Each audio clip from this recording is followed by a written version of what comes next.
میں تھوڑا وقت دیجیے، میں آپ سے لیڈرشپ کی کوالٹیز کے بارے میں بات کرنا چاہ رہا ہوں کہ کس طرح رسول اللہ صلی اللہ علیہ وسلم ہر وقت موجود ہوتے اور ان کا حلم کتنا زیادہ ہوتا، کیونکہ اس صورت میں آپ کو پوری مسلم معاشرے کے بارے میں پتہ لگتا ہے، اور ایک معاشرے کا سب سے اہم حصہ جو ہے اس کا رہنما ہوتا ہے۔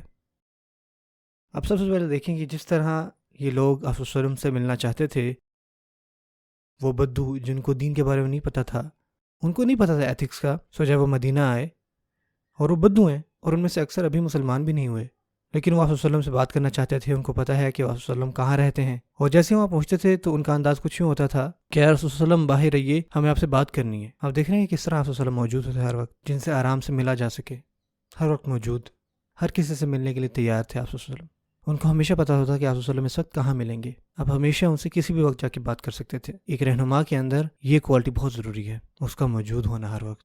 جو پہلی کوالٹی آپ صلی اللہ علیہ وسلم نے ہمیں بتائی ہے ایک رہنما کی، یہ وہی ایک کوالٹی ہے رہنما کی جو آج ہم میں نہیں ہے، ہماری امت میں نہیں ہے۔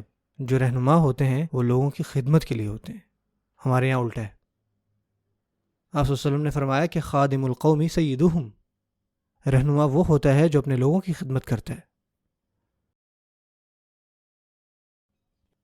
ایک دفعہ کچھ لوگ آئے آپ صلی اللہ علیہ وسلم کے پاس اسلام کو قبول کرنے، اور جیسے ہی وہ مدینہ پہنچے وہ بڑے ایکسائٹیڈ تھے کہ ہم آپ صلی اللہ علیہ وسلم سے ملنے جا رہے ہیں، ٹھیک ہے نا، ہم آپ صلی اللہ علیہ وسلم سے ملنے جا رہے ہیں، بڑے خوش تھے وہ۔ جیسے ہی وہ مسجد نبوی پہنچے تو وہ سارے کے سارے اترے اور اپنا سامان وہیں چھوڑا اور آپ صلی اللہ علیہ وسلم کے پاس ان کو ملنے چلے گئے، جبکہ ان کا جو امیر تھا وہ باہر ہی کھڑا رہا، ان کے سامان کو صحیح سے ان کی حفاظت کی، ان کے اونٹوں کو باندھا، میک شور کیا کہ ہر کسی کا سامان جو ہے وہ محفوظ رہے، اور وہ اس سب چیزوں کا خیال رکھ رہا تھا۔ تو آپ صلی اللہ علیہ وسلم نے پوچھا کہ آپ لوگوں کا امیر کہاں ہے؟ تو کسی نے کہا کہ میرے خیال سے وہ باہر ہیں، چیزوں کو سمیٹ رہے ہیں۔ تو آپ صلی اللہ علیہ وسلم نے ان کا انتظار کیا اور ان کو یہ فرمایا کہ میں کسی سے بات نہیں کروں گا جب تک وہ یہاں نہیں آ جاتے، اور پھر وہ آخر میں ان کے امیر آئے، اور آپ صلی اللہ علیہ وسلم نے ان کی اس کوالٹی کی تعریف کی کہ انہوں نے وقت نکالا اور اس بات کو یقینی بنایا کہ تمام چیزیں جو ہیں وہ محفوظ ہیں، اور پھر آپ صلی اللہ علیہ وسلم نے ان کو یہ فرمایا کہ دیکھو یہ ہے اصل رہنما جو اپنے لوگوں کی خدمت کرتا ہے۔ رہنما وہ ہوتا ہے جو آخر میں آتا ہے، ایسا نہیں کہ ہاں ہم پہنچ گئے، تم یہ کرو تم یہ کرو تم یہ کرو، میں اندر جا رہا ہوں، یہ لیڈرشپ نہیں ہے۔ یہ تھی آپ صلی اللہ علیہ وسلم کی ایکسیسیبلٹی۔ اور ایک اور کوالٹی جو ہوتی ہے ایک لیڈر میں، وہ ہے اس کا حلم، اس کا صبر، اس کا تحمل، لوگوں کو معاف کرنا، چیزوں کو پرسنلی نہ لینا، چیزوں کو جانے دینا۔ جب یہ لوگ آئے، ذرا امیجن کریں کہ رسول اللہ صلی اللہ علیہ وسلم نے اپنی ساری زندگی جو ہے دین کی خدمت کی ہے، آپ صلی اللہ علیہ وسلم رات کو لیٹ نائٹ گھر جا رہے ہیں، اور اس رات کے وقت بھی آپ صلی اللہ علیہ وسلم کیا کر رہے ہیں؟ آدھے سے زیادہ وقت وہ اللہ تعالیٰ کی عبادت کر رہے ہیں۔ اللہ تعالیٰ کیا فرماتے ہیں قرآن مجید میں؟ قم اللیل الا قلیلا، اللہ تعالیٰ فرماتے ہیں کہ میں چاہتا ہوں کہ آپ زیادہ تر رات کھڑے ہو کر نماز پڑھیں، نصفہ او انقص منہ قلیلا، کم از کم آدھی یا رات کی ایک تہائی۔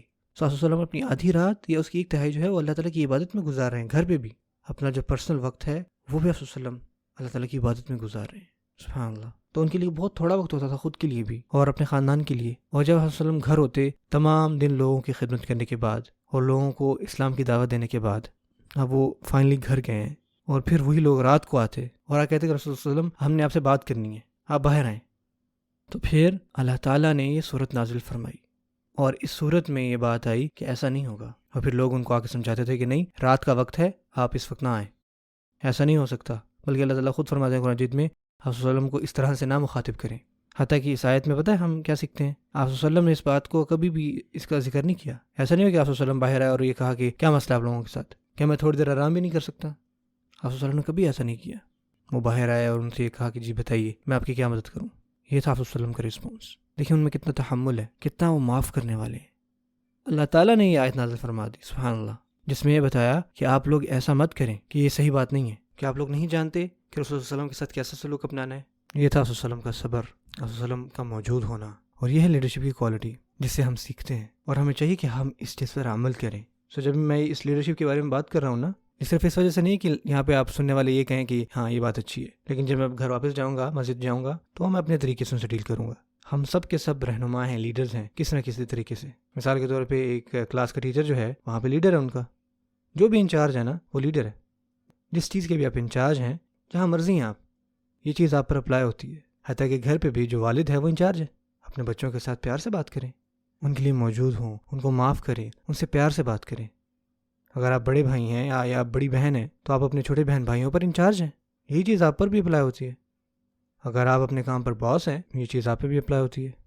یہ الگ بات نہیں کوئی، یہاں بیٹھ کے صرف یہ نہ کہیں کہ ہاں دیکھیں آپ بہت اچھی باتیں کریں بھائی، لیکن جہاں میں کام کرتا ہوں وہاں چیزوں کو تھوڑا سا مختلف لے کے چلنا پڑتا ہے. نہیں، یہی چیز آپ پر بھی اپلائی ہوتی ہے. آپ وسلم کی جو مثالیں ہیں وہ ہر جگہ اپلائی ہوتی ہیں. سر ان پر عمل کر کے تو دیکھیں ان کے کیا نتائج آتے ہیں.